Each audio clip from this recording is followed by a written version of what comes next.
오늘은 하나님만 의지하게 하심이라는 제목으로 하나님의 말씀을 전하도록 하겠습니다. 사람의 말이 아니라 하나님의 말씀으로 들려지는 은혜가 있기를 주님의 이름으로 축복합니다. 8절 말씀을 보시면, 형제들아 우리가 아시아에서 당한 환난을 너희가 모르기를 원하지 아니하노니 힘에 겹도록 심한 고난을 당하여 살 소망까지 끊어지고, 바울 사도는 고린도 교회 성도들을 향해 형제라고 부르고 있습니다. 하나님의 자녀들 모두는 주님 안에서 한 형제임을 고백한 것입니다. 하나님을 믿는 사람들을 만나면 어딘가 모르게 친밀감이 느껴지는 이유가 여기에 있는 것 같습니다. 주님 안에서 한 형제요 자매이기 때문에 어디서 만나든지 하나님을 믿는다고 하고 교회를 다닌다고 하면 친근하게 느껴지는 것 같습니다. 제가 중고등부 학생들을 데리고 해외 선교를 한 4-5번 다녀온 적이 있습니다. 근데 해외 선교를 나가서도 마찬가지입니다. 교회를 다닌다고 하면 언어가 비록 통하지 않지만 금방 친해지는 것 같습니다. 하나님을 믿는다고 하면 어떤 대화라도 가능해지는 것 같습니다. 왜요? 동일한 하나님을 아버지라고 부르고, 동일한 예수 그리스도를 구주로 믿고, 동일한 성령의 역사를 경험했기 때문에 자연스럽게 가까워지는 것 같습니다. 처음 만났지만 신앙적인 대화를 나누는 데 있어서 문제가 될 것이 전혀 없습니다. 왜요? 하나님의 자녀들 모두가 주님 안에서 한 형제요 한 자매이기 때문입니다. 사랑하는 성도 여러분, 함께 지금 예배를 드리고 있는 옆 지체가 내 형제요 내 자매라는 사실을 인정하십니까? 우리 모두가 주님 안에서 형제요 자매라는 사실을 꼭 기억하시기를 바랍니다. 사실은 성격도 다르고 취향도 다르고 나이도 다르고 삶의 방식도 다르지만 그리스도의 피로 한 몸이 된 형제요 자매라는 사실을 꼭 기억하시면서 살아가시기를 바랍니다. 바울은 고린도 교회 성도들에게 자신의 고생담을 알려주었습니다. 아시아에서 당한 환난을 너희가 모르기를 원하지 아니하노니, 아시아에서 당한 환난을 알려주고 싶었던 것 같습니다. 사도 바울은 아시아에서 여러 가지 환난을 당했습니다. 특별히 에베소 지역에서 당한 환난을 이렇게 고백합니다. 고린도전서 15장 32절입니다. 내가 사람의 방법으로 에베소에서 맹수와 더불어 싸웠다면 내게 무슨 유익이 있으리요? 죽은 자가 다시 살아나지 못한다면 내일 죽을 터이니 먹고 마시자 하리라. 아시아에 있는 에베소 지역에서 선교를 했는데 맹수와 더불어 싸운 것과 같았던 것, 맹수와 더불어 싸운 것과도 같았다고 이야기합니다. 그러니까 선교할 때 얼마나 많은 공격과 많은 유혹과 많은 환난이 있었는가를 알 수 있습니다. 에베소에서 맹수와 더불어 싸웠다. 두 번째로 힘에 겹도록 심한 고난을 받았다고 이야기합니다. 힘에 겨울 정도로 심한 고난. 자신의 힘으로는 도저히 견딜 수 없는 고난이었던 것입니다. 힘에 겹도록 심한 고난이니까요. 힘에 겨워서 더 이상 자신의 힘으로는 견딜 수 없는, 버틸 수 없는 그런 고난이었습니다. 예를 들면 이런 겁니다. 어떤 사람이 짐을 집니다. 그 사람은 50kg 정도만 질 수 있는데 그 사람에게 100kg, 200kg를 지우게 하면 어떻게 되겠습니까? 힘을 쓰다가 곧바로 쓰러져 버릴 것입니다. 그게 힘에 겹도록 심한 고난이라는 뜻입니다. 그리고 배에 물건을 너무 많이 실어서 가라앉게 되는 경우가 있습니다. 배에 물건을 너무 많이 실어서 출발하기도 전에 배가 가라앉아 버리는 경우가 있습니다. 그럴 때 쓰는 표현이 뭔지 압니까? 힘에 겹도록 심한 고난이었다. 바울은 자신의 힘으로는 견디기 힘든 환난을 당했습니다. 자신의 힘으로는 도저히 감당이 안 되는 고난을 당했습니다. 힘에 겹도록 심한 고난을 받았다. 세 번째로 살 소망까지 끊어졌다고 이야기합니다.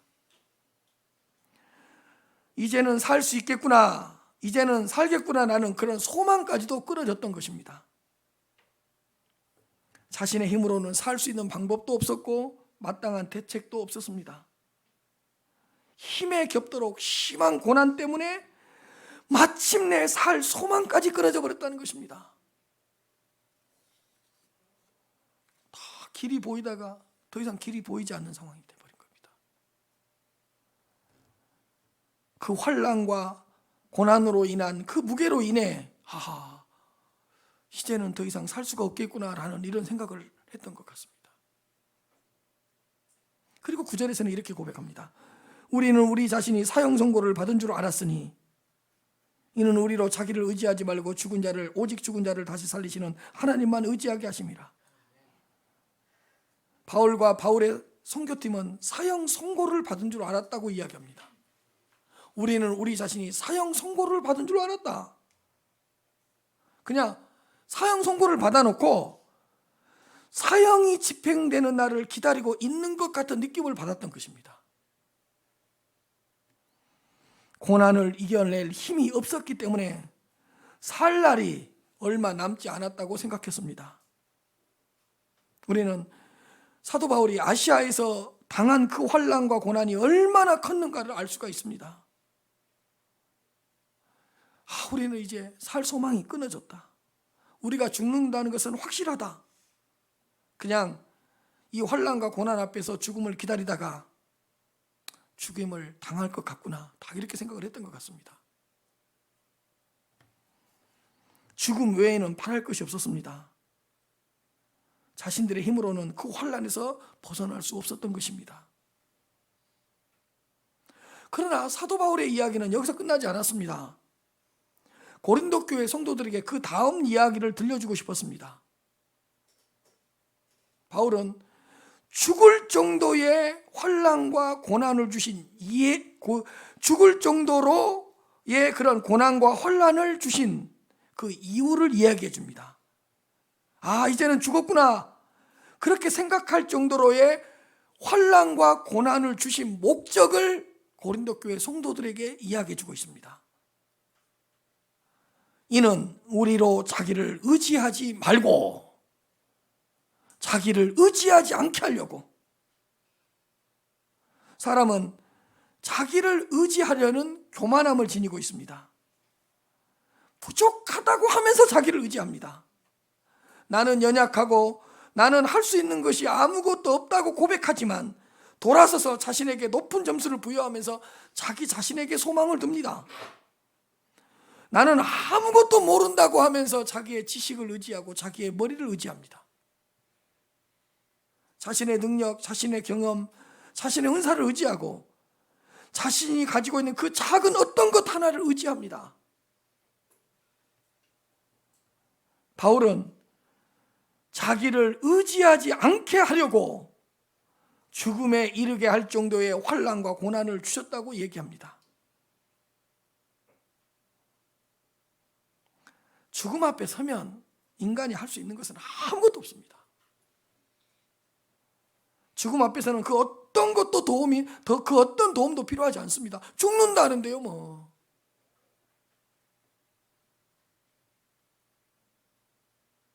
교만한 인간은 죽음에 이르게 할 정도의 환난이나 고난이 아니면 자기 자신에 대한 미련을 절대로 버리지 않습니다. 뭔가를 해서 다시 일어날 수 있다는 희망이 조금이라도 자신에게 남아있다면 자기 자신을 내세웁니다. 자신에게 어떤 티끌만큼의 능력이라도 발견되면 인간은 그 티끌만큼의 능력을 의지하려고 합니다.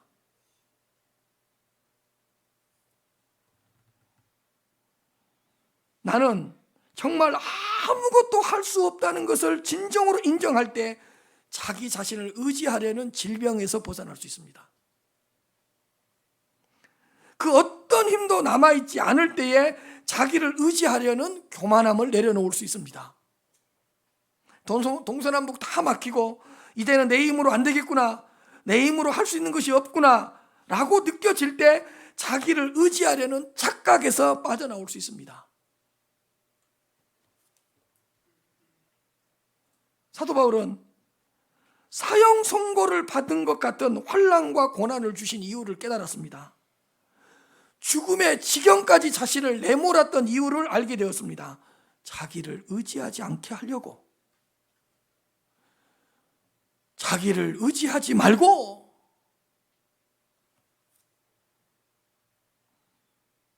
자신의 힘으로는 도저히 감당할 수 없는 환난과 고난을 주신 이유가 무엇이었을까? 자기를 의지하지 말라고. 자기 자신을 의지하지 말라고. 사실은요, 적당히 힘들고 적당히 어려우면요, 금방 자기를 의지해요. 그렇기 때문에 힘에 겹도록 심한 고난을 주셔서 살 소망까지 끊어지게 했습니다. 자기 자신에 대하여 어떠한 미련도 갖지 못하도록 사형 선고를 받은 자처럼 취급했습니다. 사랑하는 성도 여러분, 바울처럼 죽음에 이를 정도의 환난과 고난 가운데 혹시 처해 있습니까? 사형 선고를 받은 자와 같은 그런 상황에 놓여 있습니까? 자기 자신을 의지하지 않게 하려는 하나님의 뜻이 있다는 걸 기억하십시오. 동서남북 다 막혔습니까? 이제는 할 수 있는 것이 아무것도 없습니까? 이제는 그 어떤 힘도 남아있지 않습니까? 여러분 스스로를 의지하지 않게 하려는 하나님의 계획이 있다는 것을 깨달으시길 바랍니다. 우리로 하여금 우리 자신을 의지하지 않게 하려고 환난과 고난으로 우리를 낮추시고 죽음의 궁지로 몰아넣으시고 우리로 하여금 우리 자신을 의지하지 않게 하려고 강제로 우리를 주저앉게 하시고 강제로 우리를 무너지게 하시고 때로는 우리로 하여금 우리 자신을 의지하지 않게 하려고 우리 자신의 것을 다 빼앗아가 버릴 때가 있습니다. 우리로 자기를 의지하지 말고 둘째로 하나님만 의지하게 하려고. 우리는 우리의 연약함과 무능력 그리고 우리의 어리석음과 무지를 인정할 때에 우리 자기 자신을 의지하지 않습니다. 우리가 얼마나 나약한 존재인지 우리가 얼마나 유한한 존재인지를 진정으로 깨닫게 될 때 우리는 우리 자신을 의지하지 않습니다.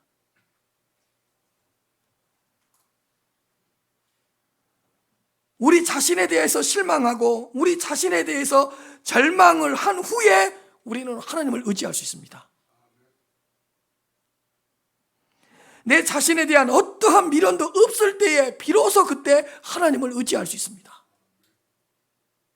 내 자신을 부정하고 내 자신의 능력을 부인한 후에야 우리는 하나님을 의지할 수 있습니다. 하나님은 환난과 고난으로 바울을 꼼짝 못하게 만들어버렸습니다. 스스로 헤어나올 수 없는 고난 가운데로 막 밀어넣고 밀어넣었습니다. 모든 힘이 빠져서 아무것도 할 수 없도록 기진맥진하게 만들어버렸습니다. 아무것도 할 수 없는 상황으로 몰아붙였습니다. 자기를 의지하지 않고 하나님만을 의지하게 하려고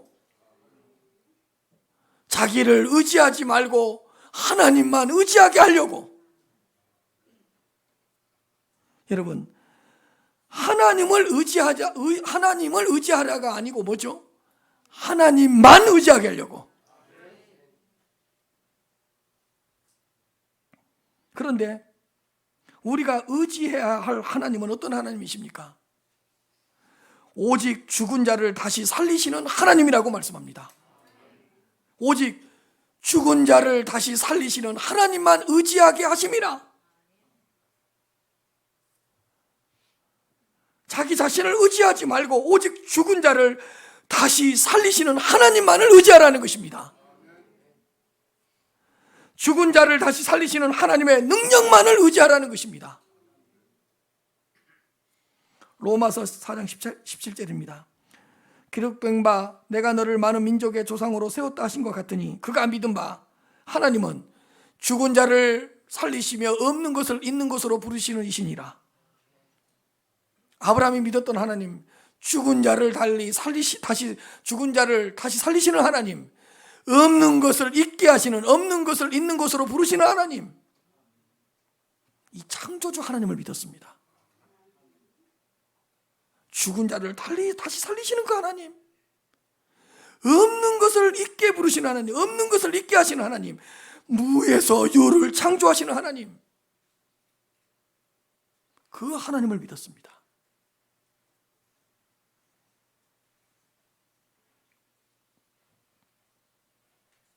사랑하는 성도 여러분, 내 자신을 의지하지 말고 죽은 자를 다시 살리시는 하나님만을 의지하시길 바랍니다.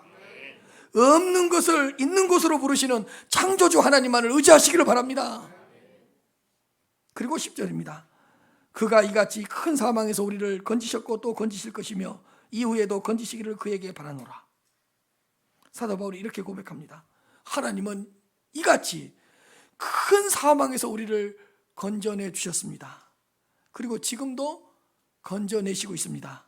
그리고 이후에도 하나님께서 건져내 주실 것입니다. 이렇게 고백한 겁니다. 과거에 함께 하셨던 하나님이 지금도 함께 하시고, 지금도 함께 하셨던 하나님이 미래에도 함께 해 주실 것이라고 확신했습니다. 이후에도 건지시기를 그에게 바라노라. 이후에도 건져 주실 것을 그에게, 하나님에게 바라노라. 하나님께만 소망을 두었습니다. 하나님만이 소망이 된다고 고백했습니다. 우리의 소망을 하나님께 둡시다. 하나님만이 우리의 소망입니다. 이후에도 건져 주실 것을 하나님에게 바라노라.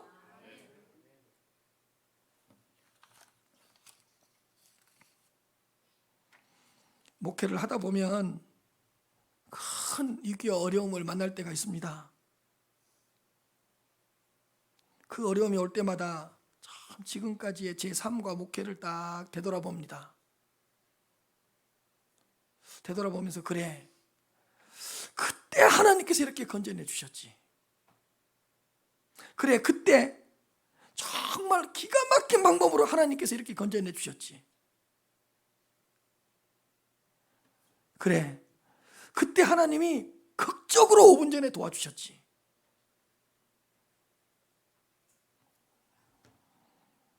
과거에 역사해 주시고 과거에 건져 주셨던 그 하나님과 하나님의 은혜를 생각하면 큰 힘이 납니다.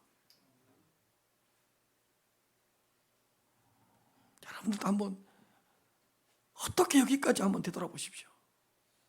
그때 누가 건져 주셨어요? 그 어려움에서. 그때 살 소망까지 끊어졌을 때 누가 건져 주셨어요? 힘에 겹도록 심한 고난으로 인해 지쳐 있을 때, 기진맥진했을 때 누가 건져 주셨어요? 길이 보이지 않을 때, 동서남북 다 막혔을 때 그때 누가 건져 주셨어요? 한번 되돌아보시길 바랍니다. 그때 하나님이 개입하지 않았더라면, 그때 독수리처럼 하나님이 나를 낚아채지 않았더라면 어떻게 여기까지 올 수가 있었겠어요?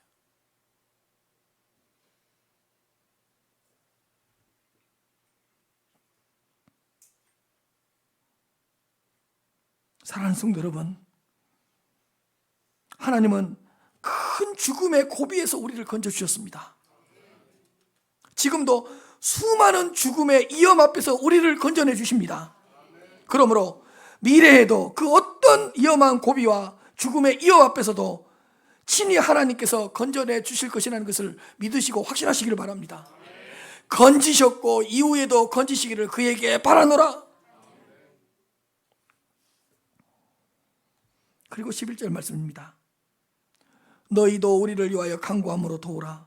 이는 우리가 많은 사람의 기도로 얻은 은사로 말미암아 많은 사람이 우리를 위하여 감사하게 하려 함이라. 사도 바울은 고린도 교회 성도들에게 기도를 부탁했습니다. 너희도 우리를 위하여 간구함으로 도우라. 중보 기도를 요청했습니다. 기도를 통해서 우리를 도우라. 기도를 통해서 우리를 섬겨라. 사도 바울은 중보기도의 능력을 믿었습니다. 선교를 하면서 많은 사람들의 기도가 필요하다는 것을 뼈저리게 느꼈던 것 같습니다. 너희도 우리를 위하여 기도함으로 간구함으로 도우라. 대사도 바울도 고린도 교회 성도들에게 기도를 부탁했습니다. 기도의 중요성을 알고 있었기 때문입니다. 서로를 위해 기도하는 것이 하나님의 뜻이라는 것을 알았고, 서로를 위해 중보기도하는 것이 하나님을 기쁘시게 한다는 것을 알았기 때문입니다. 바울은 고린도 교회에게 기도를 부탁했습니다. 사실 여러분, 기도의 대가가 누구죠? 사도 바울입니다. 기도의 대가인 사도 바울이 누구한테 기도를 부탁할 필요가 있겠어요?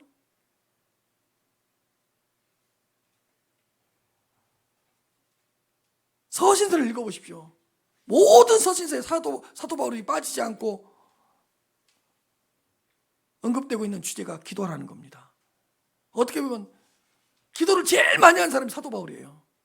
그럼에도 불구하고 너희도 우리를 위하여 기도로 도우라, 간구함으로 도우라, 기도 부탁을 하고 있습니다. 얼마나 겸손합니까?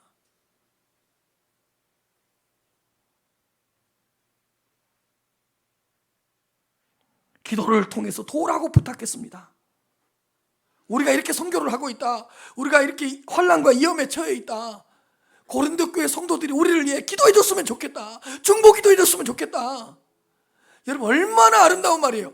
우리를 위하여 기도함으로 도우라, 기도함으로 섬겨라, 간구함으로 도우라. 사랑하는 성도 여러분, 기도를 통해 각 지체들을 섬기시기를 바랍니다. 기도를 통해 각 지체들을 서로 도우시기를 바랍니다. 몸된 지체들끼리 서로서로 기도를 부탁하시기를 바랍니다. 기도 제목을 나누시기를 바랍니다. 너희도 우리를 위하여 기도로 도우라. 여러분, 하나님께서 왜 우리를 한 지체들로 불러 모아주셨어요? 기도의 동역자가 되라고, 서로를 위해 기도로 도우라고. 몸된 지체들의 가정과 어떤 사역을 위해서 서로서로 기도 부탁하고 기도의 제목을 나누면서 기도를 통해서 도우고 기도를 통해서 섬기시기를 바랍니다. 저를 위해서도 기도 많이 해주시기를 바랍니다. 하나님께서 기뻐하시는 목회, 건강한 목회를 할 수 있도록 기도를 많이 해주시기를 바랍니다. 훌륭한 목사님들을 보세요. 그 목사님을 위해 기도하는 성도님들이 많습니다. 그 목사님들이 뭔가 잘나서 뭔가 잘해서 그렇게 훌륭한 목회를 하는 게 아니에요. 목사님이 처음에는 부족했는데, 처음에는 뭔가 좀 그랬었는데 5년 뒤에 10년 뒤에 그 목사님이 왜 그렇게 훌륭한 목회자가 돼 있어요? 그 목사님 뒤에서 눈물을 뿌려 기도하고 간구해주는 성도님들이 있었기 때문입니다. 그 훌륭한 목사님들을 보지 말고 과연 훌륭한 목사님 뒤에서 어느 분들이 어떻게 기도하고 있을까, 이걸 봐야 됩니다. 저 훌륭한 목사님으로 만들어주세요. 이 연사 외칩니다.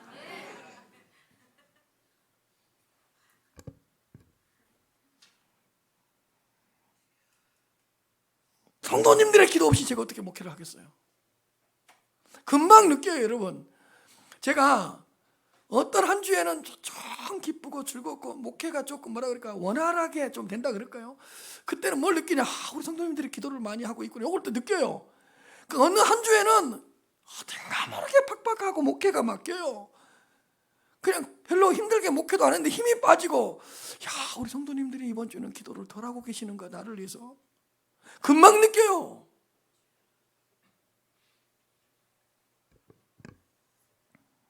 우리 교회는 새예배당 건축이라는 큰 사명과 비전 앞에 서 있습니다. 성도님들의 기도가 필요합니다. 아니, 기도가 필요한 정도가 아니고요, 기도가 많이 필요합니다. 새예배당 건축을 위해서 기도 많이 해주시기를 바랍니다. 부탁드립니다.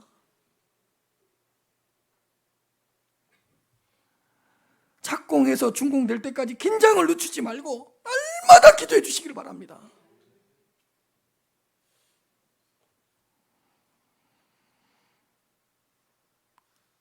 옛날 어르신들과 목사님들이 그랬거든요. 새예배당 건축은 기도로 눈물로 지어진다고. 그때는 속으로 그랬어요. 에이, 돈으로 지어지죠 뭐. 젊을 때는 그랬어요. 근데요, 제가 닥쳐보니까요, 기도로 지어집니다. 눈물로 지어집니다. 정창대 집사님 말대로 설앙동 저수지만큼 눈물을 흘리면 하나님이 건물 지어줄 겁니다. 그래서 제가 저분 옆에 안 가요. 아니, 바켓스만큼 눈물을 흘린다고 그러면 좀 내가 도전해 보겠는데, 저한테 설앙동 저수지만큼 눈물을 목사님은 흘려야지 하나님이 예배당을 지어준다 그러니 저분을 피해야 될지 만나야 될지 같이 죽어야 될지. 아니, 정말로 그래요. 성도님들의 기도가 지금 간절히 필요합니다.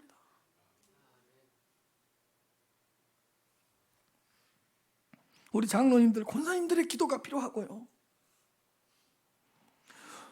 우리 과거에 몇 시간씩 기도했던 권사님들, 새벽마다 기도했던 우리 집사님들, 기도 없이는 살 수 없었던 우리 권사님들, 집사님들, 지금 어디서 무엇을 하고 계십니까? 아니, 그때 2시간씩 기도하고 그랬었잖아요. 그때 밤새면서 기도했던 우리 권사님들, 집사님들, 우리 성도님들,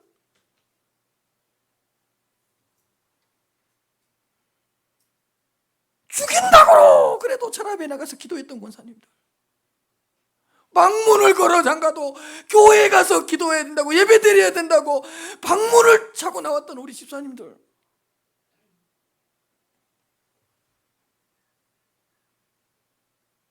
그런 권사님들의, 집사님들의 기도가 필요합니다.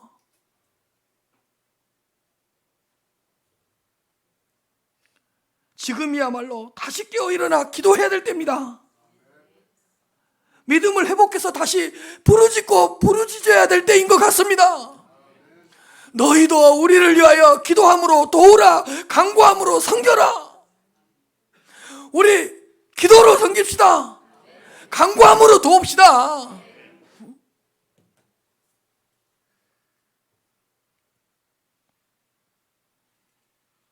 성도님들의 기도가 필요합니다. 하루도 빠짐없이 기도해 주시길 바랍니다. 바울은 기도응답의 역사를 이렇게 고백합니다. 참 멋있는 말을 합니다. 우리가 많은 사람의 기도로 얻은 은사로 말미암아 많은 사람이 우리를 위하여 감사하게 하람이라.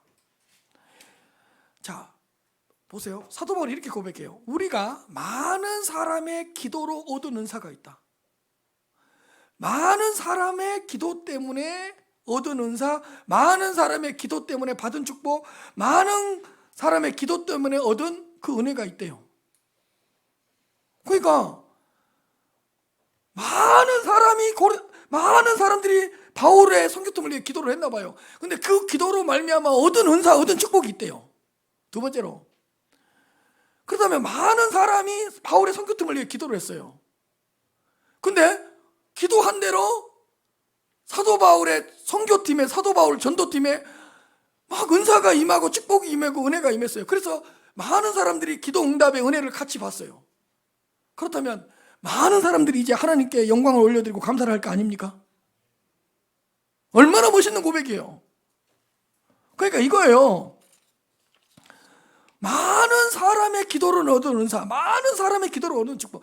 여러분들이 저를 위해 기도를 많이 해주면 그 기도로 얻은 축복이 저한테 주어진다니까요. 우리 성도님들이 많은 기도를 해주면 많은 기도로 제가 어떤 은혜를 입을 수 있다니까요. 사도 바울이 이렇게 이야기하는 거예요.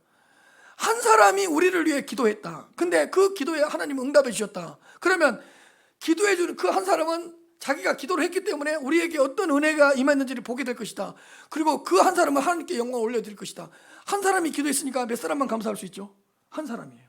근데 5사람이 바울의 선교팀을 위해 기도했다고 생각합시다. 근데 5사람의 기도로 사도 바울의 선교팀에 은사가 임했고 능력이 임했고 축복이 임했어요. 그러면 5사람이 기도 응답의 역사를 볼 거 아니에요. 그리고 5사람이 하나님께 영광을 올려드리게 될 것입니다. 그렇다면 많은 사람이 사도 바울의 선교팀을 위해 기도할수록 좋습니다. 왜? 그 많은 사람들의 기도로 얻은 축복과 은사를 많은 사람들이 보게 될 것이기 때문에, 그리고 그 기도 응답의 축복과 은사를 보고 많은 사람이 하나님께 감사하고 하나님께 영광을 올려드릴 것이기 때문에, 그러므로 기도에는 얼만큼 참여하는 것이 좋죠? 예, 많은 사람이 참여하는 게 좋습니다. 왜?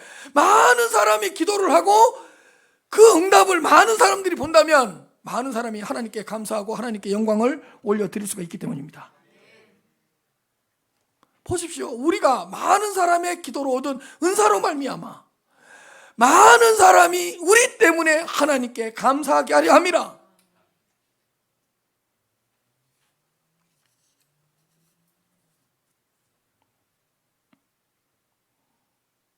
저는 정말로 잘한 것도 없고 내세울 것도 없는 목회자입니다.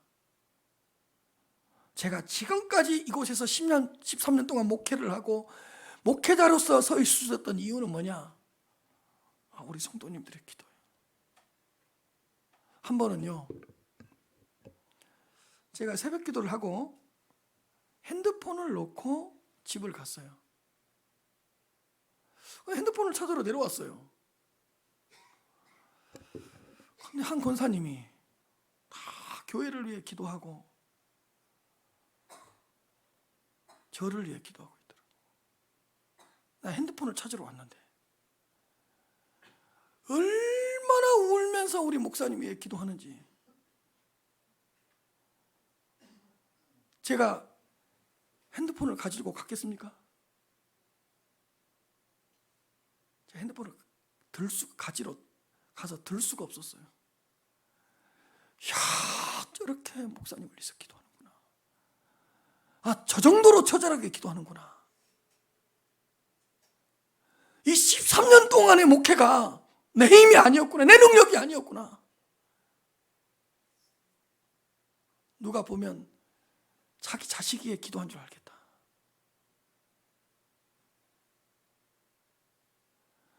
제가 저를 위해 기도하는 그 권사님의 눈물을 기도를 듣고 정신 똑바로 차려야 되겠다. 목회 잘해야 되겠다.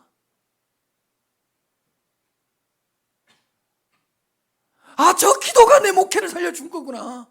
저 기도가 지금까지 이 교회를 이끌어온 거구나. 제가 빨리 피하려고 하다가 얼만큼 기도한가 봤어. 제가 5분을 듣다가 더 이상 못 듣고 자리를 떴어요. 여러분, 그때 제 마음이 어떻겠어요? 이 목사님 한 사람을 위해 그렇게 많은 눈물을 흘리면서 우리 목사님 붙들어 달라고, 우리 목사님 목회 잘하게 해달라고, 제가 그 기도 소리를 어떻게 잊어버릴 수가 있겠어요?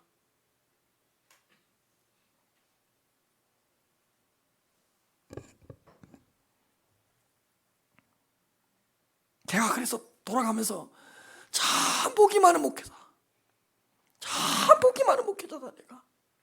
근데 그 권사님만 저를 위해서, 우리 교회를 위해서 그렇게 기도하겠어요?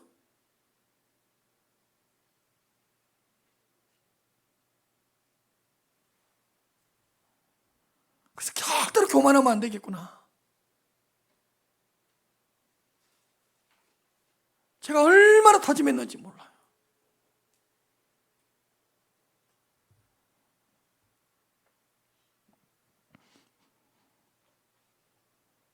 사랑하는 성도 여러분, 온 세상이 전쟁과 기근으로 난립니다. 세계 평화와 안전을 위해 함께 기도하십시다. 국가와 민족을 위해서도 함께 기도하고 이정자들을 위해서 더 많이 기도합시다. 온 땅 구석구석에 하나님 나라 운동이 일어나기를 함께 기도합시다. 여러분, 특별히 교회를 위해서 기도합시다. 부탁드립니다. 각 구역 모임을 할 때도 반드시 3, 4분, 2, 3분 통성기도 하고 교회를 위해서 기도하고, 가정예배를 드릴 때도 교회를 위해서 기도하고, 세계선교를 위해서 기도하고, 민족복음화를 위해서 기도하고, 또 어떤 부서 모임, 각 부서 모임을 할 때도 반드시 기도 모임을 좀 하시기를 바랍니다. 그래서 우리 교회 모든 모임 그 각각 곳곳에서 기도 운동이 일어났으면 좋겠습니다. 제가 한 가지 하고 마칠게요. 제가 옛날에 신대원 다닐 때 기도를 하고 싶어가지고 저 서울에 있는 청계산 기도원에 한 몇 년 다녔습니다. 근데 이제 11월, 12월이 되면 굉장히 춥습니다.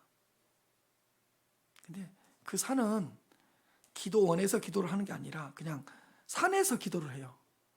제가 작년에 우리 성도들을 데리고 제가 기도했던 그 장소에 한 4, 5개월 한 10명, 15명씩 모시고 가서 기도를 한 적이 있습니다. 근데 그 청계산에서 이제 이렇게 기도를 하는데 제가 이제 처음에 가서 놀란 겁니다. 뭐 기도원에서 기도를 한 줄 알았는데 그냥 이런 산에서 기도를 해요. 근데 얼마나 많은 사람들이 기도를 했는지 군데군데 이렇게 이제 평평하게 돼 있어요. 이렇게. 그리고 바위 밑에는 아예 풀도 없고 뭣도 없고 이렇게 딱 자리가 잡혀 있어요. 이게 뭔 자리인지 보니까 다 기도했던 자리예요. 근데 그게 한두 개가 아니야. 온 산이 그냥 기도터예요. 기도터. 그래서 날씨가 추워져서 고민을 많이 했어요. 이 겨울인데 내가 거기까지 기도를 하러 가야 되나 말아야 되나. 그런데 한번 가봤어요. 가봤는데요. 제가 깜짝 놀랐습니다. 그때가 한 11시, 12시 됐을까요, 저녁? 어떤 사람들이 막 등산 가방을 메고 파카 잠바를 입고 올라와요. 이렇게. 근데 한두 사람이 아니에요. 막 몇 사람씩 올라와요. 막 봉고차에서 몇 명 내리고 막 버스 타고 나오고 또 한 사람씩 이렇게 올라와요. 도대체 저 사람들은 겨울 등산하나 11시, 12시에? 미친 거 아니야? 그랬는데 텐트 쳐놓고 기도합니다. 그리고 어떤 사람은 비닐 쳐놓고 기도합니다.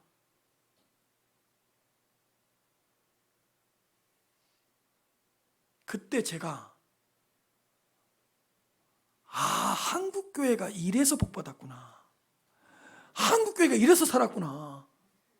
겨울인데도요. 제가 그때 충격을 받고 그 겨울에도 기도를 갔어요. 옷 3벌, 4벌 껴입고 우리 아내가 위험하다고 가지 말라 그랬는데 제가 또 몇 사람 데리고 가서 한번 구경이나 가봐라. 한번 산 둘러봐라 이놈들아. 막 군데군데서 기도해요. 근데 어떤 사람은요 자기 사업장을 위해 다 기도하는 거예요. 여러분 사업하는 사람들 잘 들으십시오. 사실은 그때요 이 좋은 차, 검정차들이 상당히 수십 대가 있었습니다. 그래서 저는 부자들, 사업자들이 이렇게 기도하는지 많이 많은지 몰랐습니다. 그 좋은 차에서 내려서 그 물건을 들고 가방을 메고 기도하는데요. 비닐 텐트 치고 막 비닐 치고 기도하는데 제가 그때 깜짝 놀랐습니다. 저렇게 해서 사업을 이끌어가는구나. 겨울에도 저렇게 옷을 2, 3벌 껴입고 이렇게 기도하는 거예요. 제가 깜짝 놀랐다니까요. 그래서 기독교 사업장이 이래서 이렇게 일어서고 이렇게 물질의 축복을 받는 거구나 깜짝 놀랐고요. 그 다음에 그 당시만 해도 한국교회를 위해서 기도하는 정말 사람들이 많더라고요. 제가 얼마나 놀랐는지 압니까? 얼마나 기도를 많이 했으면 산이 아니에요. 다 기도터예요. 기도터. 한번 가보라니까요. 그랬는데 제가 이제 작년이죠. 우리 성도님들 한 10명, 15분 모시고 일주일에 2, 3번씩 기도하러 갔죠. 사람들이 없어. 그때 제가 15년 전, 20년 전에 봤던 산 기도 소리가 안 들려. 한국교회가 이 귀에 빠진 이유가 있었구나. 왜 국가와 민족이 힘들어졌는지 그냥 알 수 있겠구나. 우리 팀이 갔는데 한 10명 모시고 가서 기도를 했는데 우리 팀이 세게 하니까 다른 팀들도 좀 이제 소리내서 기도합니다. 그리고 우리가 조금 적게 하니까 기도 소리가 들릴까 봐 좀 적게 합니다. 제가 그때 보고 알았어요. 이 산이 기도터가 될 때까지 이렇게 기도를 많이 해서 우리 한국교회가 부흥했었구나. 그리고 믿음의 사역가들이 성공했었구나. 제가 그걸 느꼈거든요.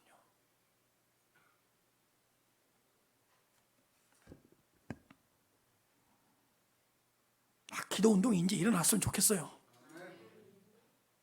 기도하지 못했던 번 가정을 위해서 한번 기도터를 한번 만들어 봅시다.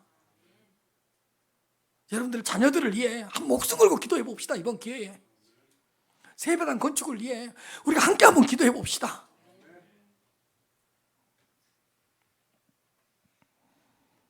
추수 감사 예배를 앞두고 밤새 특별 기도회를 하고 있습니다. 힘들지만 시간을 내서 기도의 자리를 지켜주시면 감사하겠습니다. 혹시 참석하지 못한 분들은 영상을 통해서라도 꼭 기도에 동참해 주시기를 바랍니다. 많은 분들이 기도 응답의 은혜를 경험하고 많은 사람들이 하나님께 감사와 영광을 올려드렸으면 좋겠습니다.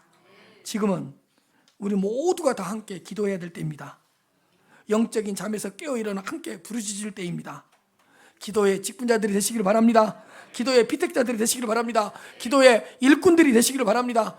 우리 기도하는 교회로, 기도하는 목회자로 거듭납시다.